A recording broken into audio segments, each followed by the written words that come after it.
Hello, আসসালামু আলাইকুম everyone. আমি বাঙালি প্রতিদিন নিয়ে চলে আসলাম আবার একটি ভিডিও। আজকে রান্না করব পাঙ্গাস মাছের ঝোল। প্রথমে ঝোল করার জন্য পাতিলে কিছু পেঁয়াজ, কিছু কাঁচামরিচ দিয়ে দারচিনি কিছু আর কিছু তেজপাতা দিয়ে নাড়াচাড়া করব। নাড়াচাড়া করা হয়ে গেলে পরিমাণ মতো তেল দিয়ে নিব। তেল দিয়ে আবার ভালোভাবে নাড়াচাড়া করব কিছুক্ষণ ধরে। পরিমাণ মতো জিরা দিয়ে দিব, আদা রসুন বাটা দিয়ে ভালোভাবে নাড়াচাড়া করব। পরিমাণ মতো দিয়ে দিব ঝাল, পরিমাণ মতো দিয়ে দিব লবণ, দিয়ে দিব হলুদ। আর ভালোভাবে নাড়াচাড়া করে মশলাগুলো কষাই নিব। কিছুক্ষণ ধরে নাড়াচাড়া করে কষাই নেওয়ার পরে কেটে রাখা পাঙ্গাস মাছগুলো দিয়ে দিব।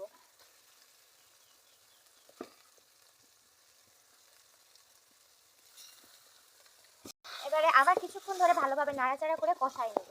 যে আমাদের কিছুক্ষণ ধরে নাড়াচাড়া করে কষে নেওয়া শেষ। এবার দিয়ে দিব পানি, সামান্য পরিমাণ পানি দিব। এই যে আমাদের পরিমাণ মতো পানি দেওয়া হলে কিছুক্ষণের জন্য ঢেকে দিব। দিয়ে নিলেই আমাদের রান্না শেষ। এই যে আমাদের রান্না শেষ। আপনাদের যদি ভিডিওটি ভালো লেগে থাকে তাহলে লাইক, কমেন্ট ও সাবস্ক্রাইব করবেন।